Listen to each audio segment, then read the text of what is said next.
Bonsoir tout le monde.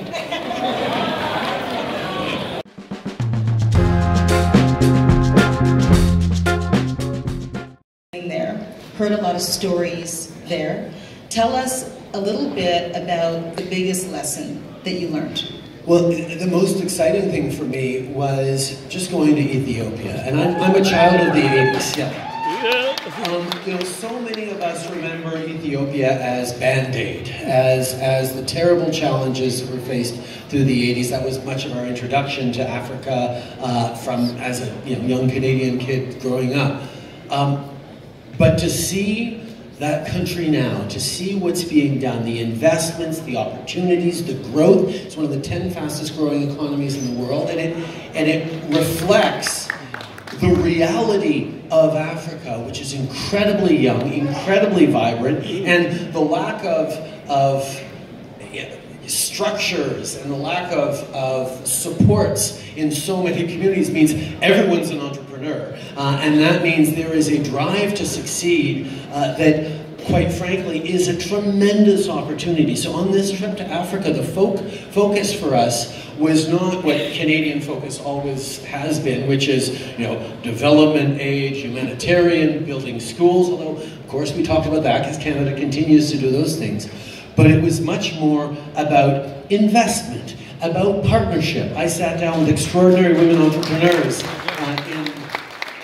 in Addis who actually had benefited from basically small programs that the Canadian government had facilitated to help them access capital and get some opportunities, and they were creating jobs, creating employment in an amazing way. And the investors we brought, and the fact that Canada has a deep connection and a storied tradition connecting with Africa over many decades means that we are very well poised to be able to partner with Africa, with so many different African countries as they move forward on developing the economic potential that will be just extraordinary in the coming years.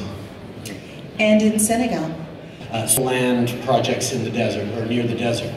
And the story of it, because you know that development projects are often this way, where they show up, they do something good, and as soon as the project moves on, all the benefits disappear because it took that injection of capital, from Canada or from another country to actually make it happen. Well, this was a project that not only continued, 2, 3 years after the project ended, but people who weren't part of the project saw, oh wow, I can buy some solar panels at an electric pump and plug it into my irrigation system. And it was starting to spread. And particularly these women entrepreneurs who were being able to farm and get plots of land going and grow vegetables and create opportunities, it was catching in a way that not all projects are. So that kind of thing was really exciting. The other thing that was amazing was the basketball event with Masai. I have to say, Marcy and I first got to know each other in early 2017, around the 1-year anniversary of the Losh. You and I had encountered each other in interviews and things, but we'd never really connected until you and Masai got in touch with me and said, this story of the shooting in Losh, Saskatchewan, where there was a picture of the kids in a healing circle afterwards. One of them was wearing a basketball cap, a Raptors cap, and Marcy, you said, okay, I gotta get in touch with Masai, we gotta do something for this community.